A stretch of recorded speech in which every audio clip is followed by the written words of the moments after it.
Antacid. Antacid அப்படின்னா என்னன்னா anti acid அப்படின்னு சொல்லுவாங்க.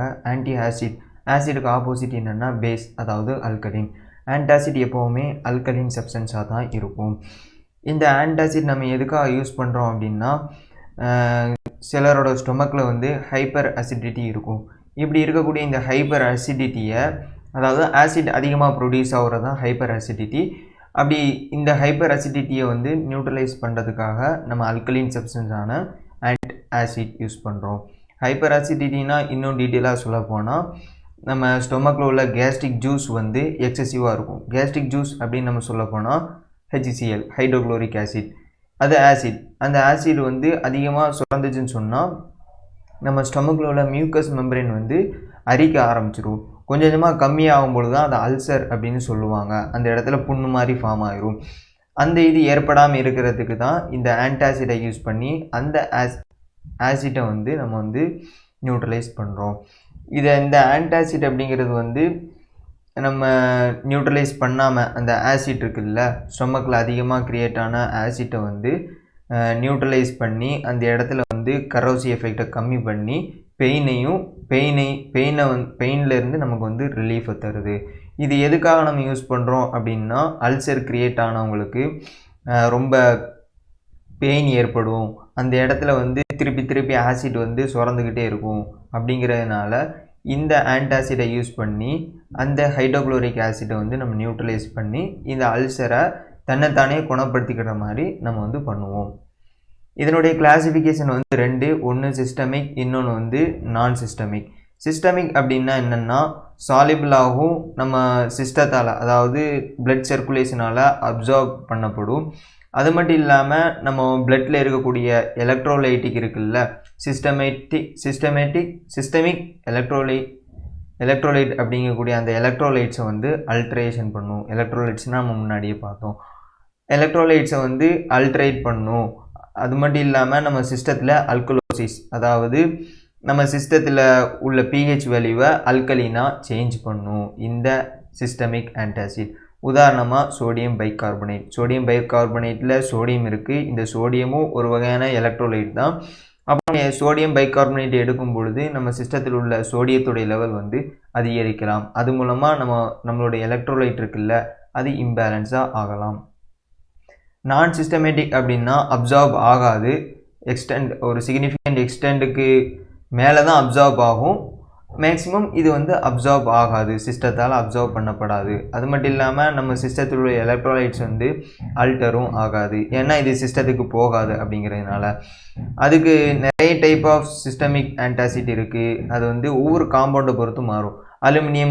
அலுமினியம் நம்ம வந்து ஆன்டாசிட்டில் அலுமினியம் நம்ம யூஸ் பண்ணோம்னா அலுமினியம் ஹைட்ராக்சைடு, இந்த மாதிரி நிறைய வெரைட்டி ஆஃப் ஆன்டாசிட் வரும். அது மாதிரி calcium containing antacid, calcium carbonate, இந்த மாதிரி magnesium containing antacid, magnesium carbonate, இந்த மாதிரி காம்பவுண்ட்ஸை நம்ம யூஸ் பண்ணுவோம். அது மட்டும் இல்லாமல் காம்பினேஷன், இதெல்லாம் தனித்தனியாக நம்ம யூஸ் பண்ணுறோம். அலுமினியம் ஹைட்ராக்சைடு, கால்சியம் கார்பனேட், இப்படி நம்ம யூஸ் பண்ணுறோம். சப்போஸ் இந்த அலுமினியத்தையும் மெக்னீசியத்தையும் சேர்த்து நம்ம யூஸ் பண்ணணும்னு சொன்னால் அது பேர் காம்பினேஷன் ஆன்டாசிட் ப்ரிப்பரேஷன் அப்படின்னு சொல்லுவாங்க. உதாரணமாக அலுமினியம் ஹைட்ராக்சைடு ஜெல்லு, இது வந்து ஒரு மிக்சரு. அது மட்டும் இல்லாமல் மெக்னீசியம் ஹைட்ராக்சைடு ஜெல்லு, இந்த மாதிரி வந்து நிறைய 2-3, அதாவது அலுமினியம் ஹைட்ராக்சைடு ஜெல்லும் மெக்னீசியம் ஹைட்ராக்சைடும் வந்து ஒரே ஆன்டாசிடில் இருக்கும். இதுதான் வந்து காம்பினேஷன் ஆஃப் அந்த ஆன்டாசிட் அப்படின்னு சொல்லுவாங்க. ஆன்டாசிட் அப்படின்னா அது எப்படியெல்லாம் இருக்கணும், இது இப்படி இருந்தால் தான் அது ஐடியலான கரெக்டான ஆன்டாசிட் அப்படின்னு சொல்கிறாங்கன்னா, அதுக்கு ஐடியல் கேரக்டர் என்னெல்லாம் இருக்கணும்னா, வாட்டரில் இன்சாலிபிளாக இருக்கணும், சாலிபிள் ஆகக்கூடாது. அது மட்டும் இல்லாமல் ஒரு ஆன்டாசிட் நம்ம எடுக்கிறோம்னா ஒரே நேரத்தில் வந்து எல்லாமே ரிலீஸ் ஆகி எல்லா ப்ராசஸும் நடந்து முடிச்சிடக்கூடாது. கொஞ்சம் கொஞ்சமாக கிராஜுவலியாக இன்க்ரீஸ் ஆகணும். லாங் பீரியட் ஆஃப் டைம் வந்து அது வந்து நம்ம சிஸ்டத்துலேயோ அல்லது எந்த இடத்துல நமக்கு தேவைப்படுதோ அந்த இடத்துல ஆக்ஷன் இருந்துக்கிட்டே இருக்கணும். ஏன்னு சொன்னால் ஹைட்ரோக்ளோரிக் ஆசிட் வந்து ஒரு குறிப்பிட்ட டைமில் மட்டும்தான் சுரக்கும் அப்படின்னு சொல்ல முடியாது. ஒவ்வொரு டைமும் நமக்கு வந்து ஹைட்ரோக்ளோரிக் ஆசிட் வந்து சுரந்துக்கிட்டே தான் இருக்கும். அதை நம்ம கம்மி பண்ணணும்னு சொன்னால் இந்த ஆன்டாசிட் வந்து ப்ரொலாங்கடாக இருக்கணும் அப்படிங்கிறத சொல்கிறாங்க. அது மட்டும் இல்லாமல் ஆன்டாசிட் எடுக்கிறது மூலமாக நமக்கு லாக்ஸேட்டிவோ கான்ஸ்டிபேஷனோ ஏற்படக்கூடாது.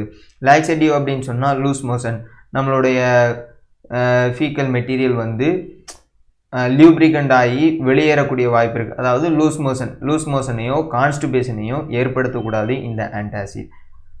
இந்த ஆன்டாசிட் வந்து ஆன்டாசிடும் நம்ம கேஸ்ட்ரிக் ஹைட்ரோக்ளோரிக் ஆசிட் வந்து ரியாக்ட் ஆகும் பொழுது கேஸ் ப்ரொடியூஸ் ஆகும். அந்த கேஸ் வந்து அதிகமான அளவுக்கு ப்ரொடியூஸ் ஆகக்கூடாது.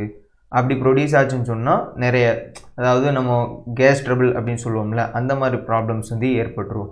அப்போது இந்த மாதிரி ஆன்டாசிட் வந்து அதிகமாக கேஸ் ப்ரொடியூஸ் பண்ணக்கூடாது.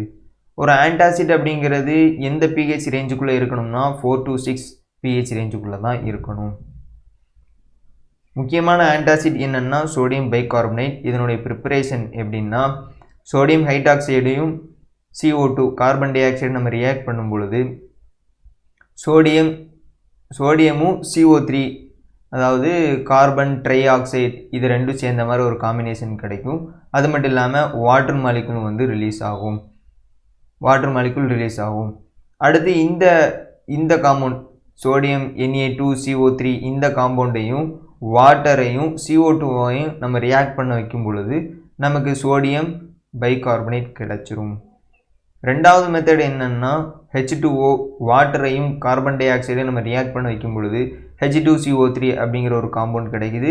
இந்த காம்பவுண்டையும் அமோனியாவையும் நம்ம ரியாக்ட் பண்ண வைக்கும் பொழுது நமக்கு வந்து CH4 இந்த NH3 இதில் உள்ள ஒரு ஹெச்சும் சேர்ந்து NH4 மாறுது. அடுத்து எக்ஸ்ட்ரா ஒரு ஹெச் இருந்துச்சுல்ல, அந்த ஹெச்சையும் அப்படியே போட்டுடுறாங்க. CO3 அப்படி இருக்குது. NH4 HCO3 அப்படிங்கிற காம்பவுண்ட் கிடைக்குது.